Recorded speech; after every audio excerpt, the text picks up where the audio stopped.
We're Hassani and Danielle Pettiford, and we're a real couple with real problems who almost called it quits. I was very frustrated. I became very disconnected, very jaded and cold. We have 4 children, going on 20 years of marriage, and we practice what we preach. Our mission, to change the way couples relate to one another and teach them the skills needed to improve the quality of their relationships. This is the Couples Academy Show. Well, good morning, everyone. Welcome to the Couples Academy Show. This is Hassani. And I'm Jeff. And we're here this morning to have a great conversation with you. We're talking about relationships. Today, we want to, because we have Jeff on and there's so much wisdom when, different practitioners come on the show, we're going to do a Q&A. There are questions that you have we want to answer. So whether you're single, dating, in a committed courtship, engaged or married, if you're separated, if you're divorced, if you're trying to figure out what to do, you don't know where you're at, you don't know what's going on, this is your opportunity to do it. Listen, post your question now. We want to hear from you. That's what we do. All right, listen, guys, but before we get started, I want to go to a quick video that will unpack this upcoming Last Chance Weekend. We're excited about it, so make sure you go ahead and do that. Last Chance Weekend, guys. Register today. Couples are excited about it, and we want you to be excited about it too. Be right back.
All right, guys, we're back. You're watching the Couples Academy Show. We have our practitioner, Jeff, on, and glad to have you every time you can come on because you provide insight that is really necessary for the people to hear. And in fact, we have a question.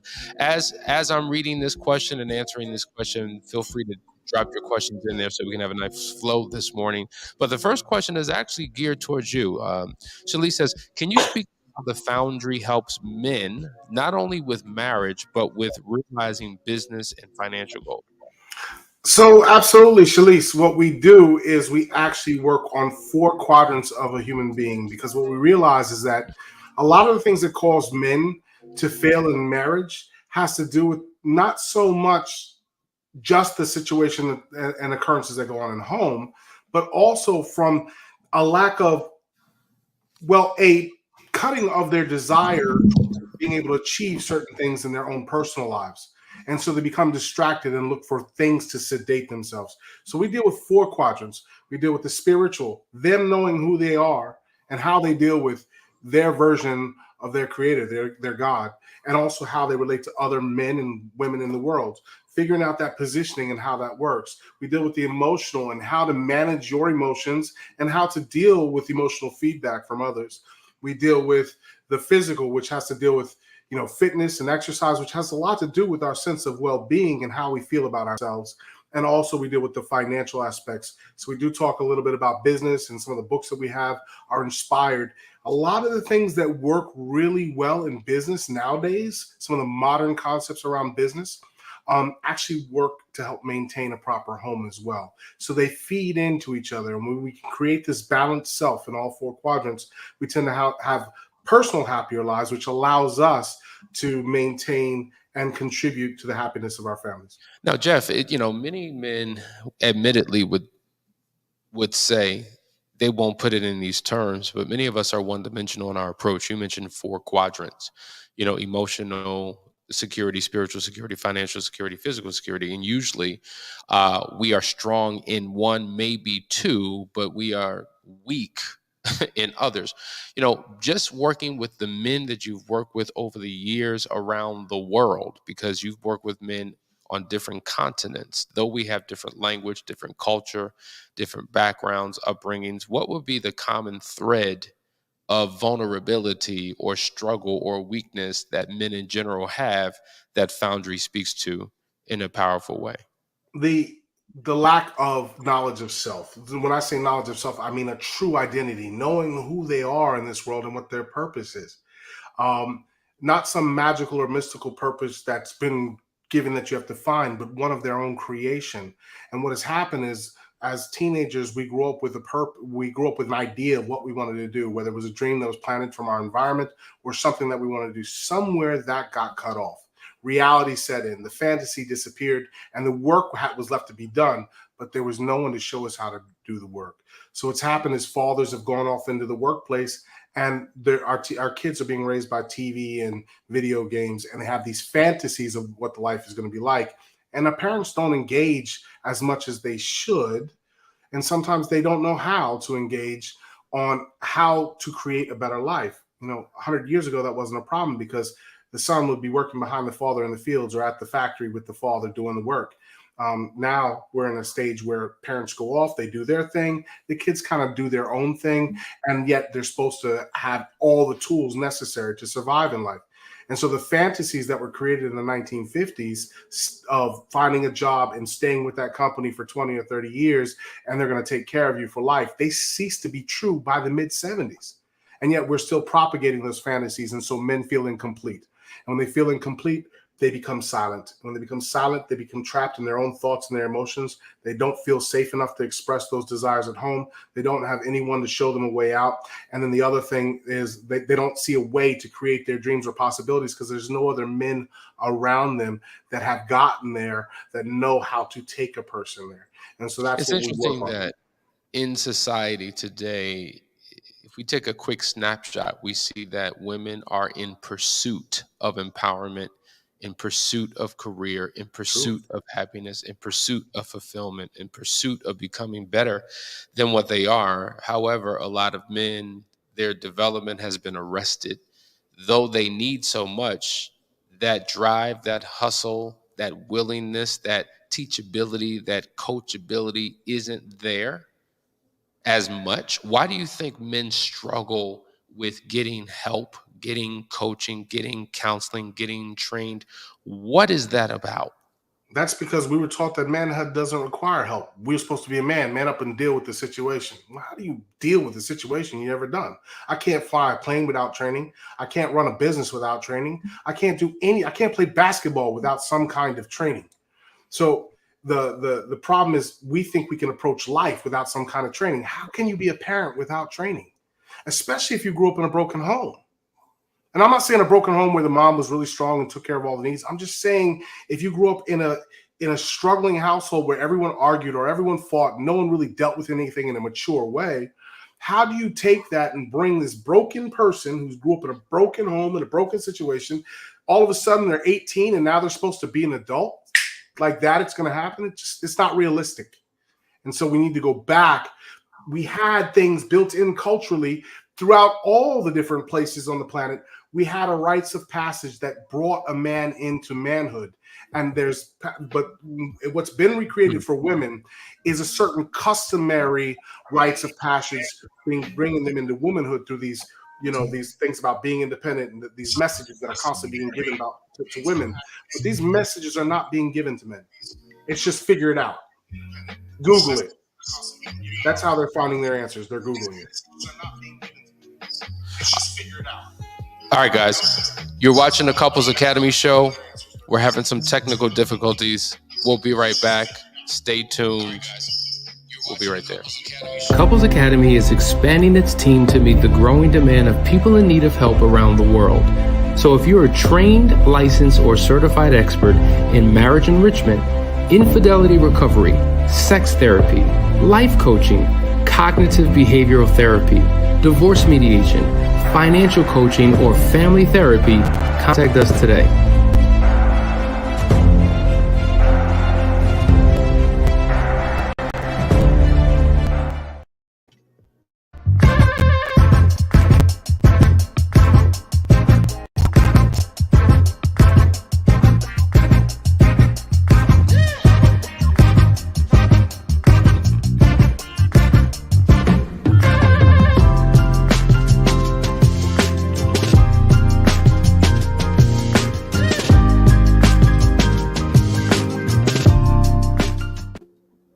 All right, guys, we're back. Hopefully you can hear us and you can see us. There was somebody who said they had some challenges doing that, but I'm assuming they're back on.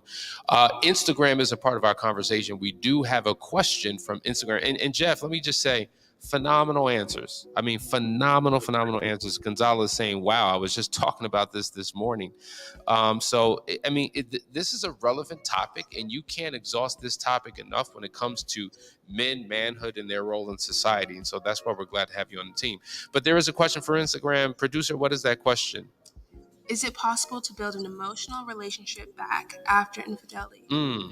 Is it possible to build an emotional relationship back? Absolutely. That is what we are in the business, the ministry of doing, helping people to reconnect, to get realigned and reestablished and to become one in their relationship. You know, the reality is when an affair happens, something was probably not right prior to the affair, either not right in the relationship or not right in a person. So the separation or the disconnect one may have had within themselves. And I think it kind of speaks to what you're talking about, Jeff. You know, a lot of men don't know who they are. A lot of times that taps into not knowing who the God is within them, not having that spiritual or emotional connection itself. And so whether you're a man or a woman in a relationship, there's an internal disconnect. There's an internal struggle or battle that you're having, something that you haven't overcome. And oftentimes what happens in a relationship is a result of what's going on within you. And so now if it's in the relationship and you've experienced crisis, or maybe it's not crisis because not every couple operates like that. There's just this slow emotional disconnect, right? Where over time, we don't talk as much, we don't laugh as much, we don't play as much, we don't do life together. We've kind of gone off in our own silos, in our own separate worlds. And now because there's this gap, it's so easy for anyone or anything else to come in to fill the space that was once occupied by that partner. And then justification and rationalization oftentimes will cause somebody to do things that they know they shouldn't do. And then boom, they wind up in a situation that sometimes they weren't anticipating, but I'm here now. How do I get out of this? And so now D-Day happens, it all comes out. I'm shutting down the affair, and now I'm trying to reestablish, right, what was lost in this marriage. How do I do it? Well, you need help. You need somebody to assist you in that journey. And so the long and short of it is you can establish an emotional connection after an affair, but it's going to require work and it's going to require assistance from someone other than yourself to get you through that process. Absolutely the truth. I mean, that loss of connection comes because we have this expectation around love as the only reason why we come together. And the truth of the matter is, you have your individual desires, they have their individual desires. And when you come together as one, all of a sudden it becomes about getting together. I want this other person in my life. Then it becomes about the next goal, engagement, then marriage, then let's have kids. And then all of a sudden, it's now what? Because that sensation of the honeymoon is going to fade in every relationship. It can be rekindled, and it be rekindled over and over again. But usually that rekindling is around a joint unified goal. And when your goal stops at children, you go back to your separate ways, your individual goals. You need to have a goal beyond falling in love, a goal beyond having children. You have to have goals consistently for the next level of your marriage and the next level of your marriage. It's not about arriving at a point in the destination of perfection. It is literally about expansion. You're constantly expanding. You do it with your TVs in your house. You do it with your kids' video game systems. You do it with everything in your life except love. And that's what's causing the problem. Wow. Very true. Very, very true. Jackie says broken people break people and then expect them to pick up the pieces. This is a vicious cycle, but one must, I don't have my glasses, guys. Most of us are in. This is the power of Couples Academy. Helping is to be aware of our brokenness. Yes. I need to get some prescriptions. So, but what that's so true. Broken people break people and then expect them to pick up the pieces. So you cause this brokenness and then you want me to do. And so the reality is, though there is a struggle with that idea, there's truth in it as well. See, the pieces have to be picked up by both. Right? So if I cause you harm and you become broken and now you're shattered on the ground, I have a role to play because of what I did to you.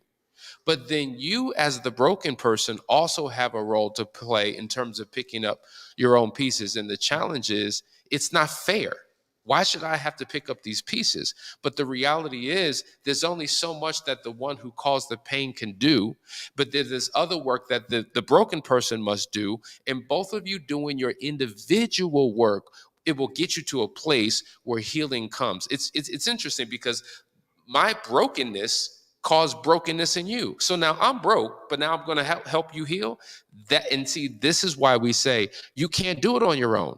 A broke person doesn't know how to help themselves heal, yet know how to help somebody else heal. So you have to go to people who are whole and healed and get guidance and direction from them in terms of how to restore your own brokenness and then the brokenness within your relationship. And this is the challenge because so many people are trying to do it on their own. They're trying to DIY themselves through this process. And it's not as simple as that.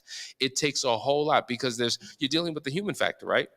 So what may work for one couple, another couple struggles with because of relational issues, personality issues, spiritual issues. The list just goes on and on and on and on. And this is why we come on every single morning to give you a dose, to give you something that'll help you realize, I think I need more. I need more than what I'm getting. An article is not enough. A blog is not enough. A video is not enough. You've got to immerse yourself in a process. When I just think about Jeff and I, the journey that we've taken in our own personal lives over the last decade, I mean, we didn't tiptoe, tap dance, pussyfoot, stick our pinky toe in something. We had to soak and saturate ourselves in a process because we realized that, listen, if we're no good to ourselves, then we can certainly be no good to you. And so becoming a better husband, becoming a better father, becoming a better businessman, becoming a better whatever is the result of becoming a better me. When I become who I need to become, my role, the way I fulfill my roles, all of a sudden those things begin to shift and change. And so, guys, you have to immerse yourself in something because we all come from brokenness. We all come from some traumatic experience that we've had. And if we don't take the time to deal with it, we remain stuck. The hardest truth is that a lot of broken people don't realize they're broken until they break everything around them. They don't realize they're broken. And a lot of times you don't even realize they're broken when you got married to them until they broke you. And this is where it all begins. So sometimes the solution and the fix actually comes after the major fall apart. We've actually seen this, and I know this is on true amount, after the problems that caused us to almost be torn apart, I found the answer, right? It wasn't before. I wish to God we never had those issues. But the truth of the matter is, I know we're in a better place because I decided to start working on me in a way that I had never thought about working before. You know, it's interesting, bro. As we're about to go to this commercial break, I read this post that said, you know, unfortunately, men wake up when they face disease, when they face divorce, when they face some type of devastation. And unfortunately, once you face death, it's too late. Why do we have to wait for crisis? Why does that have to be the motivating factor that gets us to do something? So listen, guys, if you're not in that space, do something about it. People say all the time, man, I wish I knew about the Last Chance Weekend before we went through this. Well, we wish you did too, but it's not too late. Listen, be right back. Stay right there.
All right, guys, we're back. You're watching the Couples Academy show. We got a couple more questions we're going to get to really quickly. Here we have from Crazy Voice 12.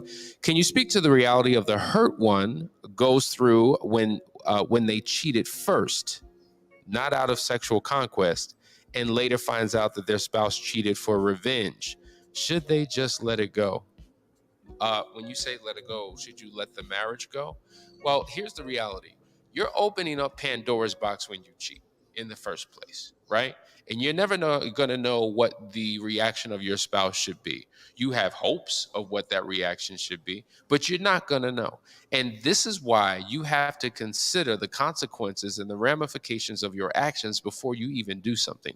We need to start thinking with our big head instead of our little head, because when we don't, we face consequences like this. So now the spouse cheats out of revenge, out of their hurt, out of their pain, and that now becomes too much for you. And now the question is, should I just let it go? Should she have let it go?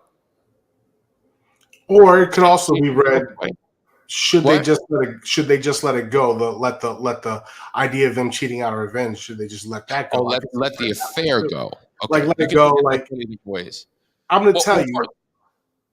Well, you can't let it go. Well, you can't let it go. Go ahead. So you can't let it go, because if you give them say a hall pass, it's going to eat you up, right? When you suppress, when you bury, when you just say, oh, well, you know what? I did it. She did it. We're even now. Let's just move on. Bro, if that's your approach, you will fail. Your relationship will struggle.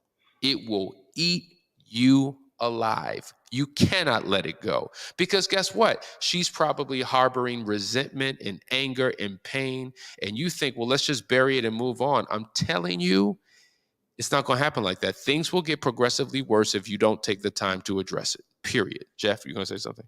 I was just going to say, you just need to go through really good counseling. Like, you need to find someone to work with through those issues, because what happens when people try to work it out on their own, typically, is it just ends up fight after fight after fight, because it's hard to shift and see something from someone else's perspective. It takes at least one extremely humble person to be able to move and shift their perspective to try to endure that.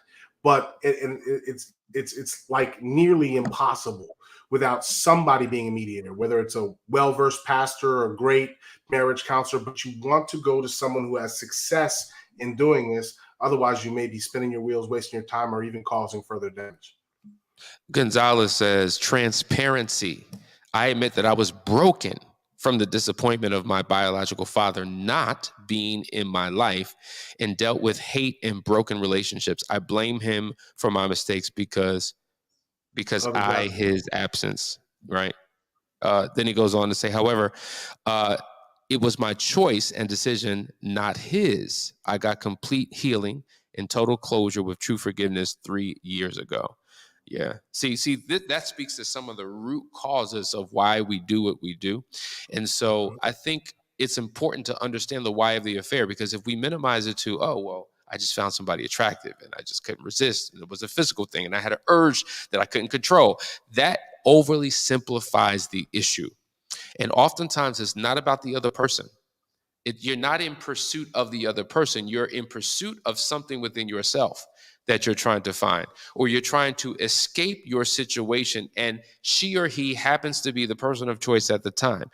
Oftentimes it's more that than anything else.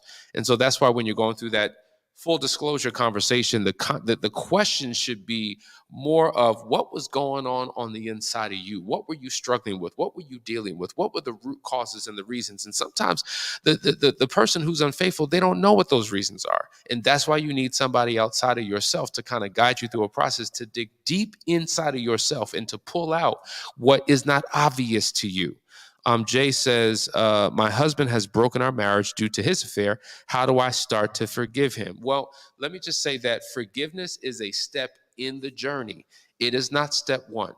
It's probably about the fourth or fifth step in the process. You can't jump to forgiveness without going through other necessary things. And this is what I'm saying about when you read articles and blogs and books and videos, there's a gazillion different things that you can do. And oftentimes we wind up doing the right thing in the wrong order and wonder why it doesn't work. One thing I learned, just being in relationship with Jeff, there's a process, there's a sequence, there's an order, if you will, to things. And when you step outside of its proper order, you have problems. And you can speak to that truly, Jeff. Yeah, well, see, just like cooking, anybody who knows that there's all the ingredients, right? You can have all the ingredients, but when you deal with master chefs, there's an order in which they put things in order to get an outcome that they can predict.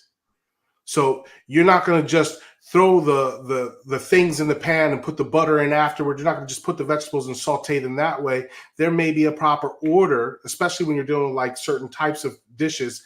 They have to go in a particular order, in a particular time, at a particular heat, and at a particular ratio. And if you fall out of sequence, you will not get the end result that is predictable. That was the one that you were saying that you wanted, that you saw in the window, that you experienced at the restaurant.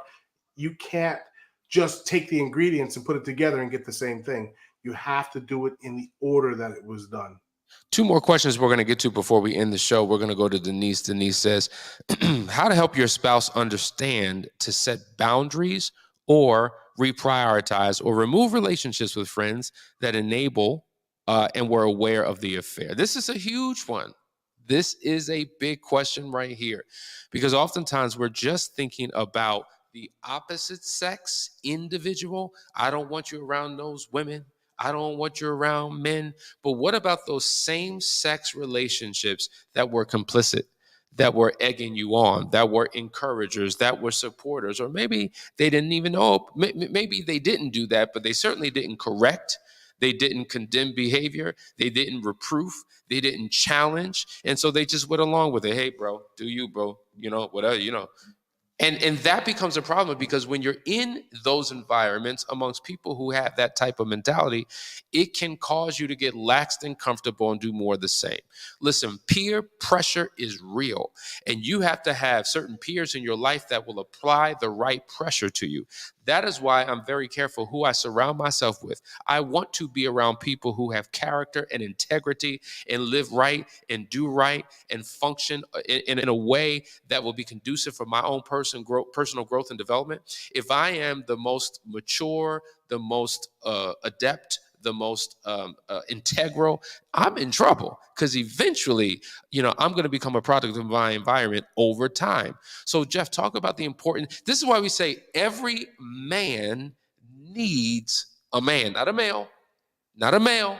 Your maleness is determined by your genitalia, your sexuality. Your manhood is determined by your character and your integrity. Every man needs a man to keep him on his proper way. Jeff. One of the things that we do in Foundry is we redefine friendship for the men in the program, because a lot of us are friends because we've known somebody forever, but that's not a good reason to continue a relationship just because I've known you since childhood. The truth of the matter is, like Hassani always says, people come for a reason, a season, or a lifetime. Well, the people that you take with you in a lifetime need to be tight. And so we break down 3 different roles for these men to understand. The role of the mentor. This person must achieve what I want in life. The student, which is a person who's not on my level, but I need to give him assignments because I'm coaching him. I don't need to hang out with him. He needs to just learn from me. And if he doesn't do certain things in a certain order, then the peer, which is somebody who's actually at your level in many other areas of life. And we define this very, very well. And what we try to do is get the men to list all of their friends that they talk to throughout the week and tick mark how many times they talk to them, and then line them up with their goals, both personal, relationship-wise, and also in business. And if these people don't line up with your goals and aren't helping you contribute to your goals, they need to be cut from your life, especially if your life is in chaos. Maybe they're not cut out permanently, but they're moved to more an associate category where you're not spending a lot of time with them because they become a distraction from where you're trying to go in your relationship, in your finances, and in your household.